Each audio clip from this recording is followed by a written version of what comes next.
The Galactic Council's exploration fleet drifted through the outer rim of an unknown solar system. Commander Vex of the Blue Star Alliance studied the scanner readings with growing confusion.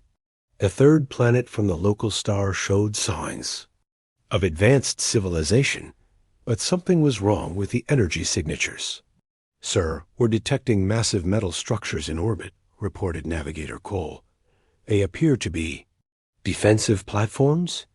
Vex leaned forward in his command chair. In 300 years of galactic exploration, they had never encountered a species that militarized space around their homeworld.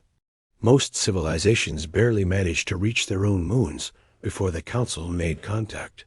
The fleet consisted of 12 ships representing different alien races: the crystalline Veltar, the gaseous Nixon, and the insectoid Hive. All were peaceful species who had joined the galactic community through diplomacy and trade. War was an ancient concept, forgotten by most civilized worlds. "Broadcast standard greeting protocol," Vex ordered. "Let them know we come in peace." The message was sent in 17 different mathematical languages. They waited, Earth's response deep. Within NORAD, General Rick Stone watched the alien signals with grim satisfaction. Humanity had been preparing for this moment since the first radio telescope detected structured signals from space 50 years ago. "Sir, 12 unknown vessels holding position at the edge of our system," reported Major Lisa Park. "They're big, but their energy output suggests civilian vessels." Stone nodded. "Deploy the Titan." In the asteroid belt, hidden among chunks of rock and ice, something massive began to move. The UES Titan, humanity's first and only deep space warship, had been under construction for 20 years. It was built from salvaged asteroid metal and powered by fusion reactors that burned hotter than the sun. The ship was a kilometer long, bristling with railguns, missile pods, and energy weapons that could crack moons. Its armor was 3 meters of hardened steel and ceramic composite. Most importantly, it carried 2,000 of Earth's finest warriors, soldiers who had trained their entire lives for war. The Encounter Captain Tom Blake stood on the Titan's bridge, watching the alien fleet through the main viewer. His crew was tense but ready. Every human on board knew they represented their entire species. "Communications coming in, sir," announced Lieutenant Bob Wells. "They're using basic math to establish peaceful contact." Blake smiled grimly. "Send our response." The transmission was simple. A detailed scan of the Titan's weapon systems, shield strength, and crew complement. It was not a greeting. It was a warning. Alien confusion aboard the Council flagship. Chaos erupted as the human transmission was analyzed. Chief Scientist Mirith stared at the data with growing horror. "Commander, these readings must be wrong," she stammered. "No civilization builds weapons like this. The power requirements alone would drain a star." Vex studied the tactical display. The human ship was smaller than their largest vessels, but the weapon signatures were off the charts. More disturbing were the biological readings. The ship carried thousands of what appeared to be professional soldiers. "What manner of species creates an entire cast of warriors?" whispered Navigator Cole Dot. "In the 300 years since the Galactic Council formed, they had encountered herbivores, peaceful traders, and contemplative monks. Never had they met a species that still practiced warfare. The message Captain Blake opened a communication channel. His face appeared on screens. Across the alien fleet, scarred from combat, eyes hard as steel, wearing the uniform of a warrior. "I am Captain Blake of the United Earthship Titan. You have entered human space. State your intentions." The aliens had expected to meet philosophers or scientists, perhaps merchants eager for galactic trade. Instead, they faced a man who looked like he could kill with his bare hands. Commander Vex struggled to respond. We come in peace. We represent the Galactic Council. We wish to welcome your species to the greater community." Blake's expression didn't change. You're welcome to establish peaceful relations. But understand this. Humanity has survived by being ready for war. We've fought ourselves, our environment, and every challenge our world could throw at us. We're not easy prey. The silence across the galaxy, the transmission was broadcast to every council world. For the first time in centuries, the galaxy fell silent. Peaceful civilizations that had never known conflict stared in shock at the human. Warship and its crew of professional killers. On 1,000 worlds, beings who had evolved past violence tried to understand a species that had weaponized space itself. The humans weren't just another member to welcome into their peaceful community. They were something entirely different, something dangerous. Asterisk, emergency session. Within hours of the first transmission, the Galactic Council convened an emergency session. On the capital world of New Haven, representatives from 47 different species gathered in the Great Crystal Dome. Their various forms of communication, creating a symphony of concern. Elder Prime Yeltos, the ancient leader of the crystalline, Veltar, spoke first through harmonic vibrations that translated to all present species. In 3 centuries of peace, we have never encountered such a civilization. These humans build weapons that could shatter worlds. The gaseous Nixon delegate, Ambassador Flo, shifted colors rapidly, a sign of deep distress.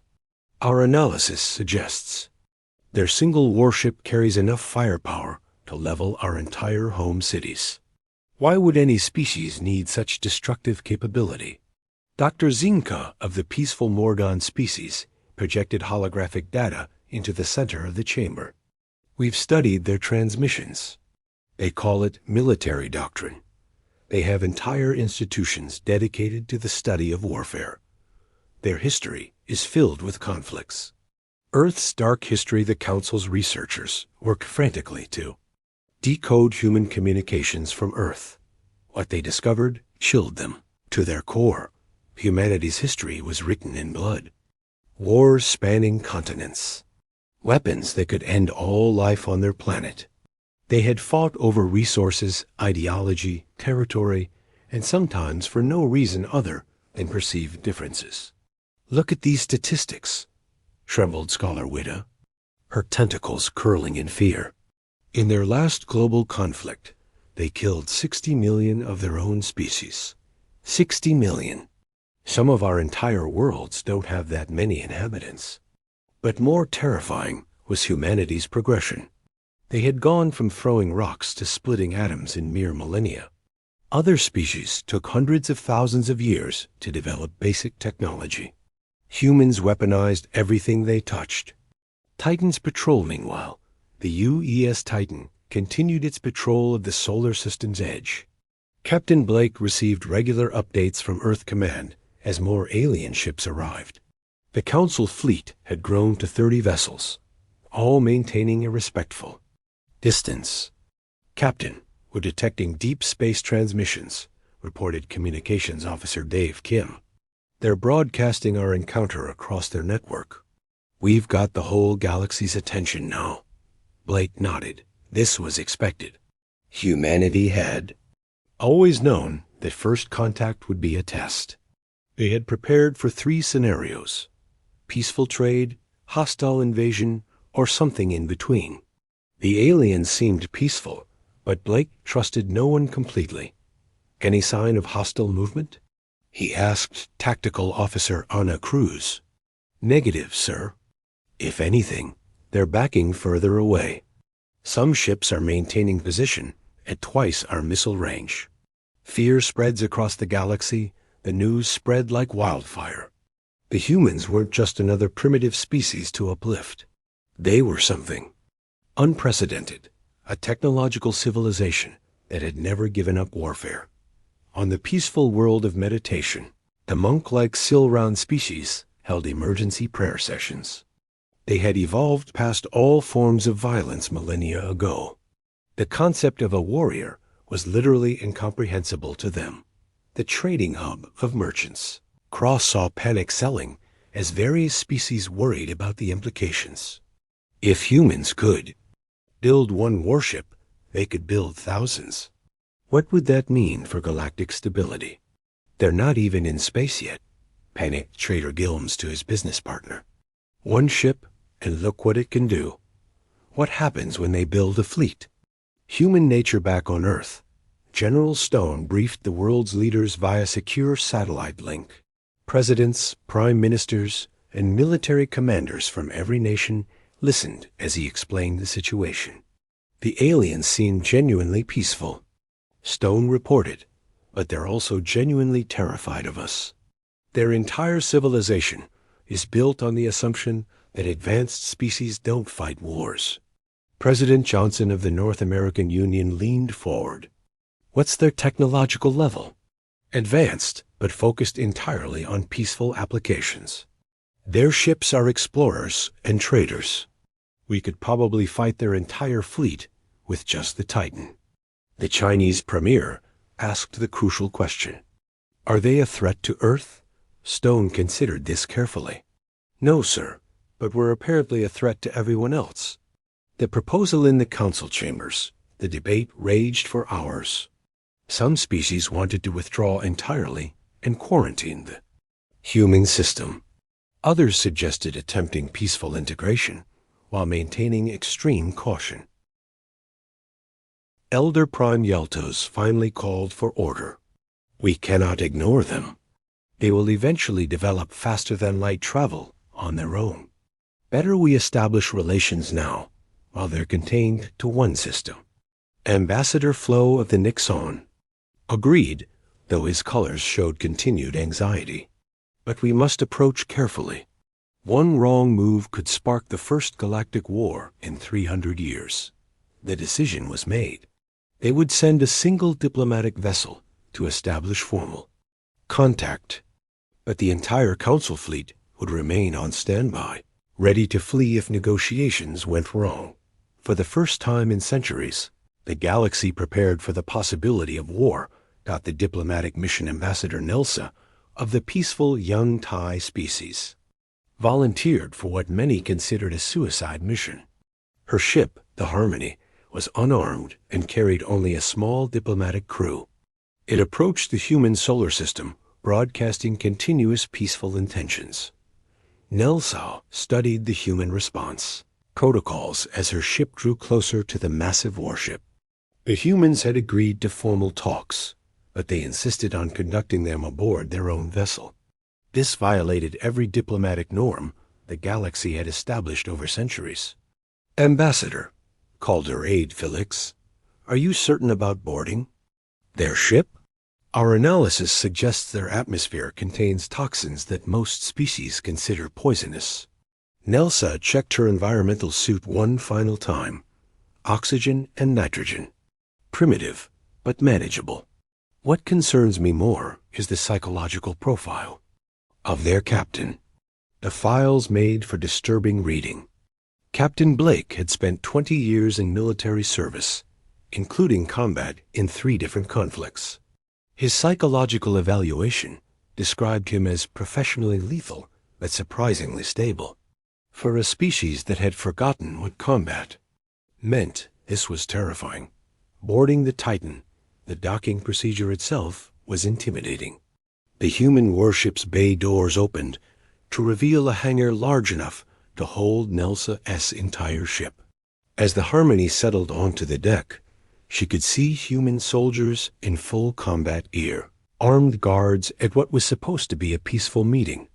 Captain Blake met her personally at the airlock. He wore a dress uniform, but Nelsa's enhanced. Senses could detect the weapons concealed beneath the formal clothing. Everything about him radiated controlled violence. Ambassador Nelsa, Blake said, his voice carefully modulated. Welcome aboard the U.E.'s Titan. I hope your journey was comfortable. Nelsa tried to project calm, though her species' natural empathic abilities were overwhelmed by the emotional intensity of the human crew. Thank you, Captain. Your ship is ... impressive. That was an understatement. The corridors were lined with battle damage patches from some unknown conflict.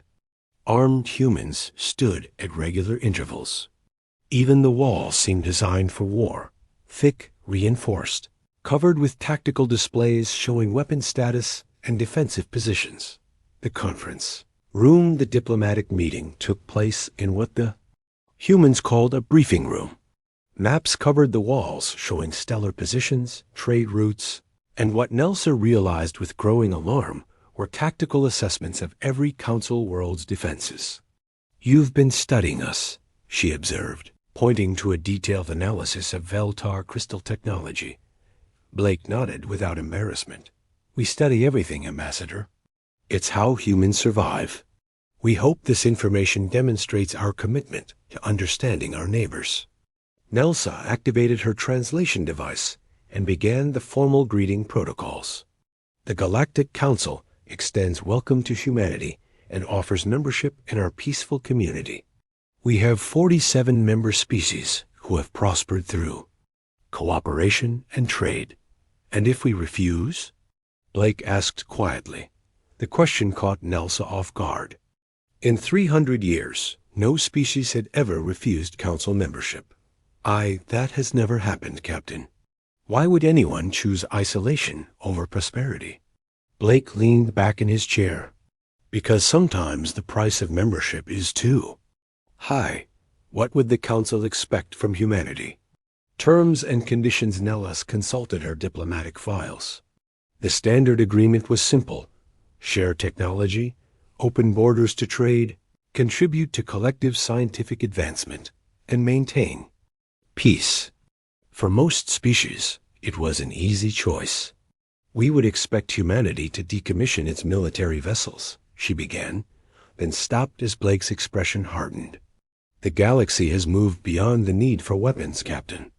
Surely you can see the benefits of—" "No." Blake's voice was flat and final. "Humanity will never disarm." "But, Captain, there are no threats in Council space. We've maintained peace for 3 centuries. What could you possibly need weapons for?" Blake stood and walked to a tactical display showing the galaxy. "Ambassador, your Council controls this entire region of space. 47 species, thousands of worlds, all united under one government. What happens when you encounter another power that doesn't want to join? What happens when resources become scarce? What happens when your perfect peace finally breaks down?" Nelsa felt a chill run through her environmental suit. "Such things don't happen in civilized space, Captain.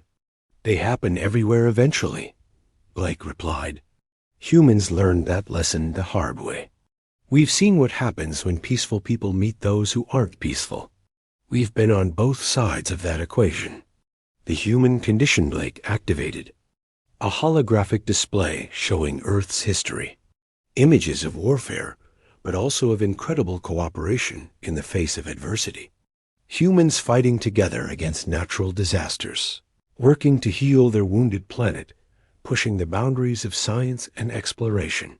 "We're not monsters, Ambassador," Blake said quietly. "But we're not naive either. Humans prepare for war so we can preserve peace. We build weapons so we never have to use them. We train soldiers so civilians can sleep safely." Nelsa studied the images with growing understanding. "You see threats where we see only potential. We see reality where you see wishful thinking," Blake corrected gently. "The galaxy is vast, Ambassador. You've explored maybe 5% of it. What happens when you meet someone who makes humans look peaceful?" The question hung in the air, like a physical presence. For the first time in her diplomatic career, Nelsa had no answer. Transmission from the dark 3 days after the diplomatic meeting. Everything changed. Deep space monitoring stations detected an unprecedented signal from the galactic core.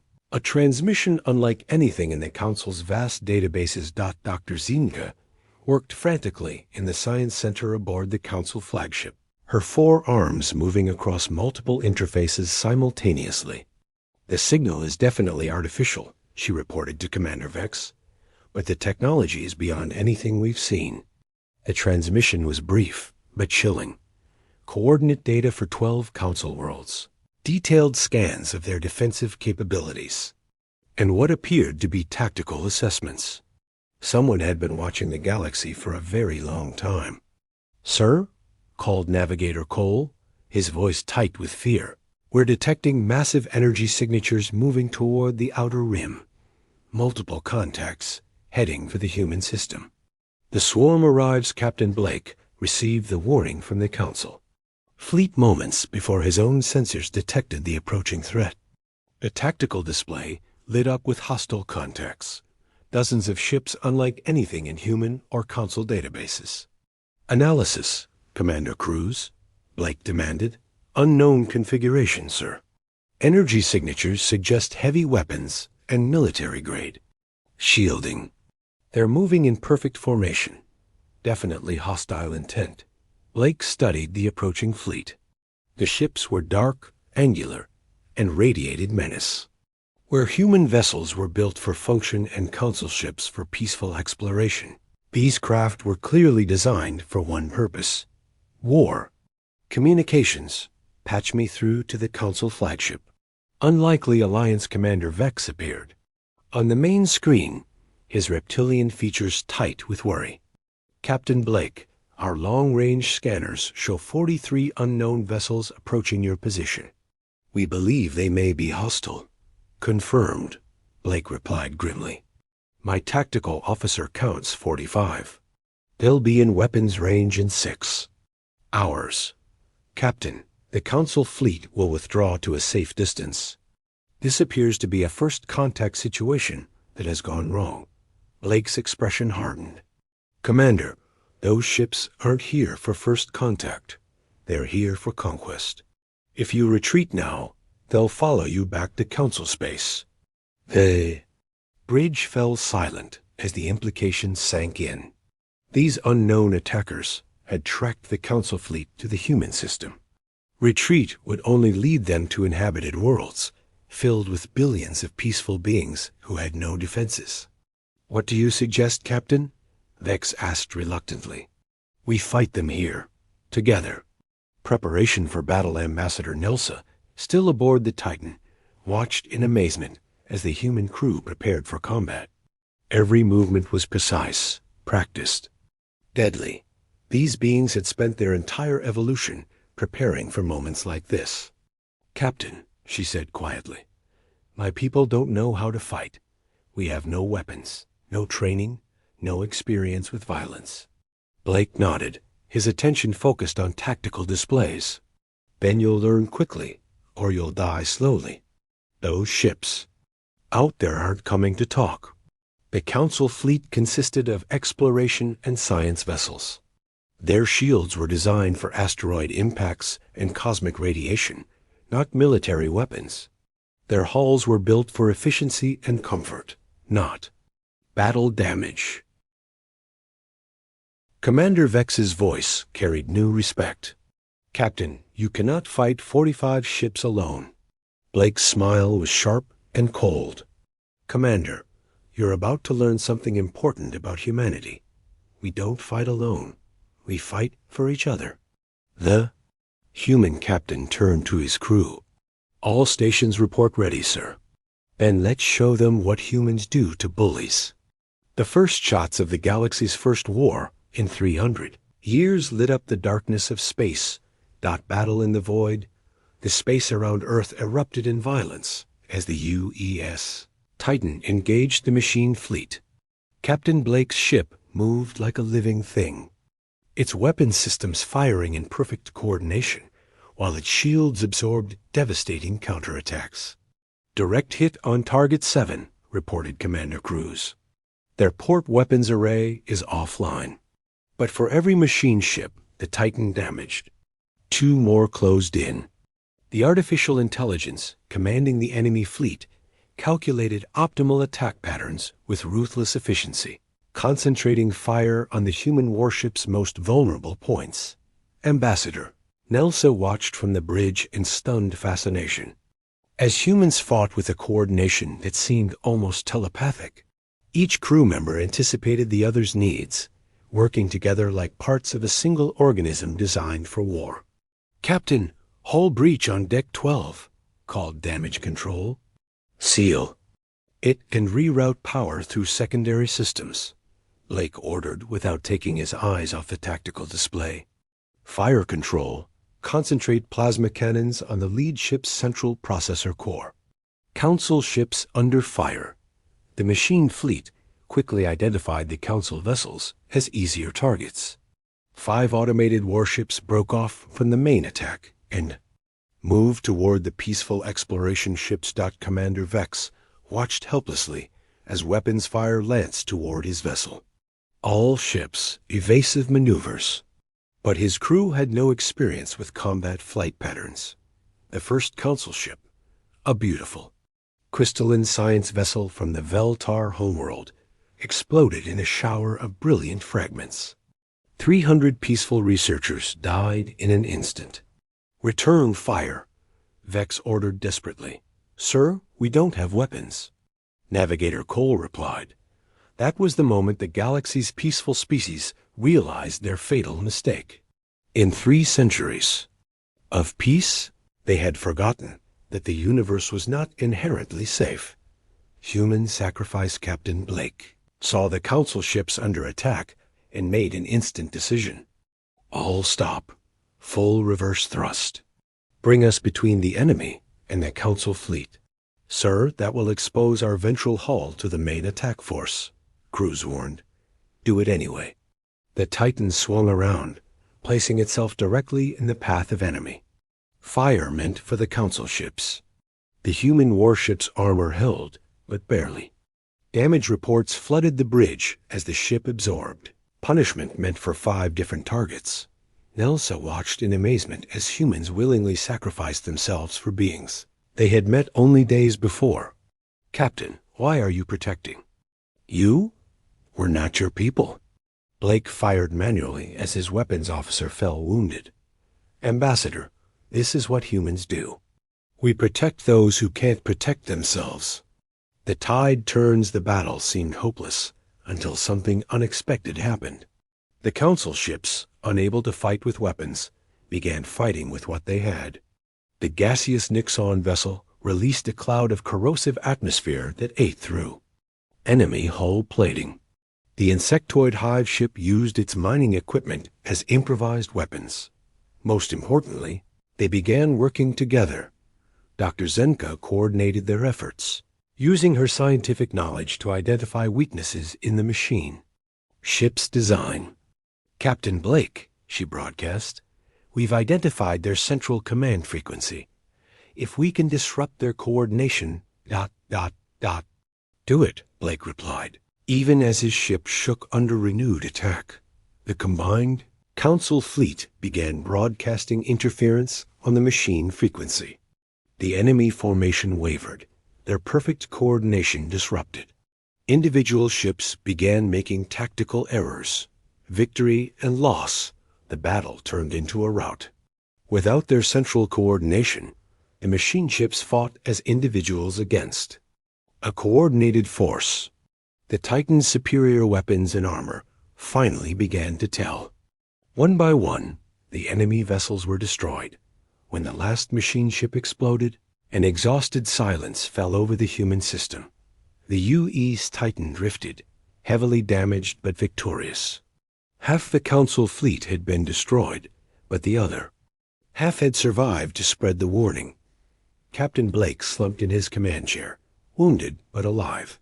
Damage report: 40% hull damage, 6 dead, 23 wounded, Cruz reported. "But we're alive, sir." The galaxy changed. The news of the battle spread across Council space faster than light itself. For the first time in 300 years, the galaxy had faced an external threat, and they had survived only because of the humans they had feared. Emergency sessions convened on every Council world. The age of peace was over. The machine intelligence that had attacked was still out there, probably building more ships, planning new attacks. Elder Prime Yeltaus addressed the full Galactic Council in emergency session. "We stand at a crossroads. We can no longer assume the universe is safe. We need protectors." Ambassador Nelsa returned from her harrowing experience aboard the human warship, stood to address the assembly. Honorable delegates, I have seen. Humans fight. They are not monsters. They are guardians. They fight not because they love violence, but because they love peace enough to defend it. The vote was unanimous. Humanity would be invited to join the Galactic Council, not as junior members learning peaceful ways, but as senior partners teaching the art of survival. New alliance in the human system.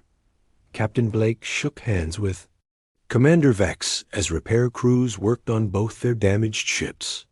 Captain, Vex said, the Council would like to formally request Earth's protection while we build our own defenses.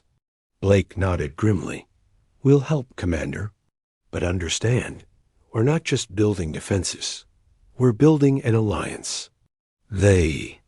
Next time those machines come, they'll face not just one human ship, but a united galaxy. The stars themselves seemed to shine brighter, as if the universe approved of this new partnership between warriors and philosophers. The galaxy was no longer silent. It was awakening.